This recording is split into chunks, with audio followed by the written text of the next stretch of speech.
Welcome, ladies and gentlemen, to the 7:30 newscast on your Pan-African channel, Labeltv. My name is Georgina Piga, but let's begin with the headlines by Gautier per channel.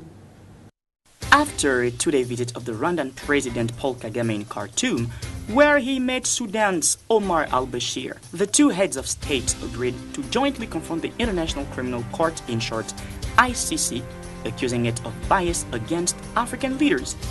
Birmingham has been announced as host of the 2022 Commonwealth Games.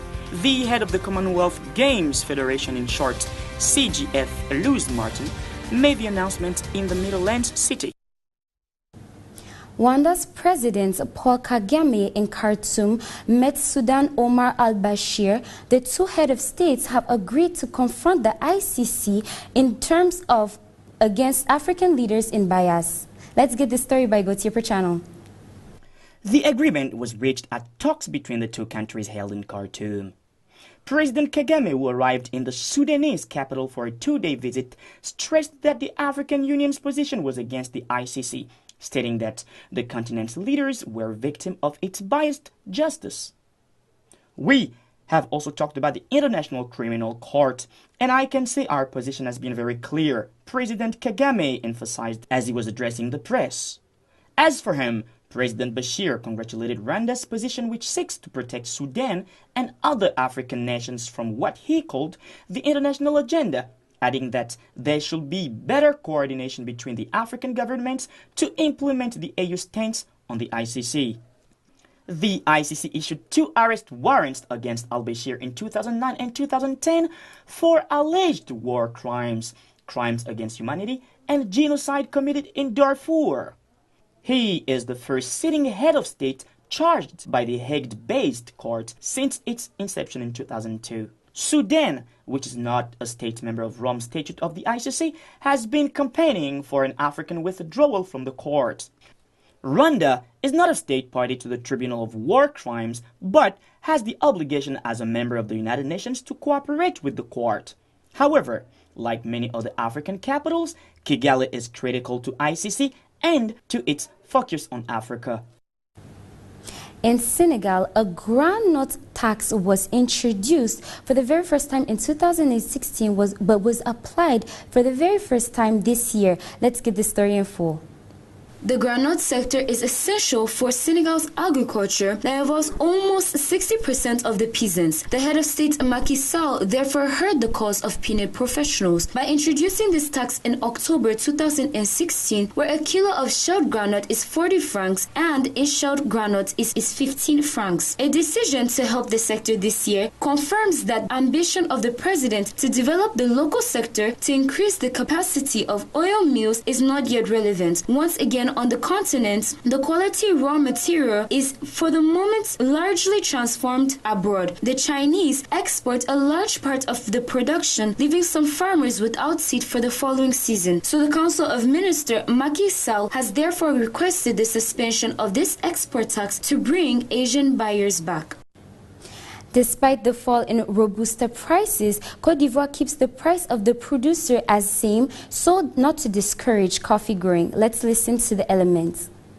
The minimum price of coffee remains unchanged for this 2017-2018 campaign, despite the fall in prices of Robusta, the variety of coffee grown in Côte d'Ivoire. The dried, shelled, and sorted coffee will be paid 750 francs per kilo to the Ivorian producer. Yet, the Ivorian authorities do not want to give up coffee because the Cocoa Coffee Council, in short CCC, hopes that this will keep farmers in rural areas and because it could be a barrier against the extension of swollen shoots, which is a cocoa disease, even though they have already suffered from falling cocoa prices in the same areas. Côte d'Ivoire also aims to further transform coffee on its soils, despite the presence of Nestlé, which has a freeze-drying plant in Abidjan, and only 20 to 25% of Ivorian production is processed locally and re-exported to coffee powder. Everything else is exported green and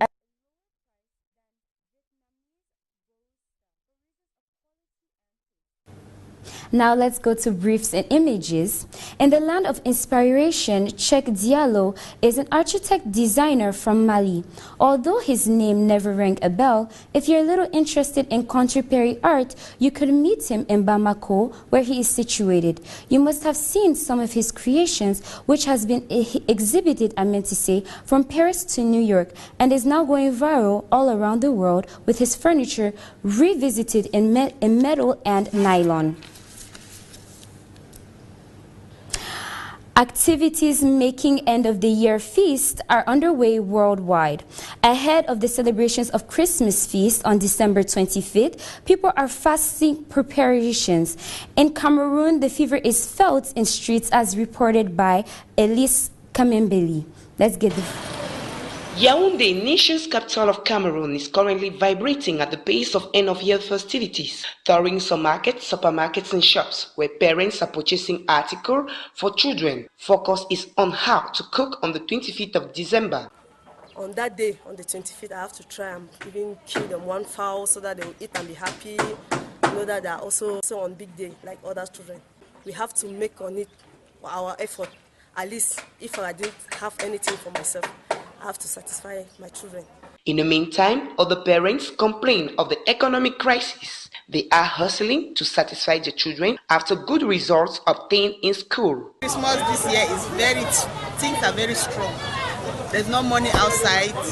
The outside is very tough in a way that I don't know how we'll even enjoy the Christmas. I've managed to get some small things for them so that they should manage and we'll feast together. As the countdown rose to the celebration of Christmas, many parents still plan to set the record straight and feast with the little finances they will perceive. N'Djamena is Chad's capital, which has been living for 2 years at the pace of the 11th N'Djamena festival. Let's get the story in full. Pour nous et brisa de barrières. Je m'interroge à chaque fois si mes mots, mes paroles seront comme celles de Mandela. This year is a year atmosphere of crisis that is held, but brings together several artists at the end of the year to celebrate creation through training, but also to reward the best works. On the sidelines of festivities, the artists are trained in entrepreneurship and administration of culture, as Manisa Doya, director of the festival, who explains, for us it is to get young people to know exactly how to surround themselves. This is to ensure that the Chadian artist is surrounded by all the administrative communication mechanism he needs to truly manage his career. The 11th edition of N'Djamena Festival is held in a difficult economic content, but for most artists, even without money, it is necessary to put the joy in the heart. A crisis that is general in this country doesn't mean that even if there's no money, that the artist should remain on the sidelines of this event. So the biggest part of our participation was very moral, says Gus David, a musician who just finished his performance a couple of days ago. The public of N'Djamena will have the right to 3 days of concert. Then the city of Kourouma in the south of Chad will host the festival for concerts until Christmas. Non, que tu sois enfant, papa ou tonton, on m'a envoyé pour déclamer ceci, et je pense bien que c'est ici. Jadis, on est marié par la... Sibia is a small town located in Mali at the foot of the mountains, which hosts a unique festival of deviation arts every year in Africa. Elderly women are found of being seers and telling you about where your luck lies. Let's listen closely to the elements. Sibi is a small town located in Mali at the foot of the mountains and hosts a unique festival of divination arts every year in Africa. West African physicists, astrologers, and natural therapists meet there in order to discover a contraction between a festival and cowrie shells, which are found all over Africa. This location wasn't selected at random. This area is highly symbolic in the history of Mandingo Empire, which has been linked for centuries to the art of clairvoyance, and because it was the place of Kamanjan Kamara, who was the warlord of Sadita Kita and was also the first empire of Mali. Elderly women are found of being seers in fortune-telling, a duty that has made them very popular and successful. This act involves the use of cowrie shells being picked at random for foretelling where your luck lies. The chapter of Theskura requires total discretion in the manner of medical serenity. The 2022 Commonwealth Games will take place in Birmingham. The statement was made official by the head of institution. More reported by Gauthier Perchano. Birmingham has been announced as host of the 2022 Commonwealth Games. The head of the Commonwealth Games Federation, in short, CGF, Louise Martin, made the announcement at a school for 11 to 16-year-olds in the Midlands city. The announcement read, "It is my great pleasure to announce that the host of the 2022 Commonwealth Games will be Birmingham. The Games will gather entries from the 52 nations of the institution, mostly former members of the British Empire, Canada, Australia, New Zealand, India, Pakistan, and 18 nations in Africa, as well as many in the Caribbean, Asia, and the Pacific. The 2022 edition of the Games has been difficult to organize. As a matter of fact, Durban, South Africa was originally awarded the Games in 2015, but being stripped of the event in March because it failed to meet promises contained in its bid. Birmingham was the only potential host to submit a bid before the new deadline, September 30, but the CGF ruled that the bid was not fully compliant and reopened the bidding process for a further 2 months. The further bids were received before the November 30 final deadline. The bid organizers have said that 95% of the competition venues are already in place, with Alexander Stadium, an established athletics venue, set for an increase in capacity and facilities upgrade. The only new venue proposed in Birmingham's bid is the Sandwell Aquatic Center, which will host swimming, para-swimming, and diving.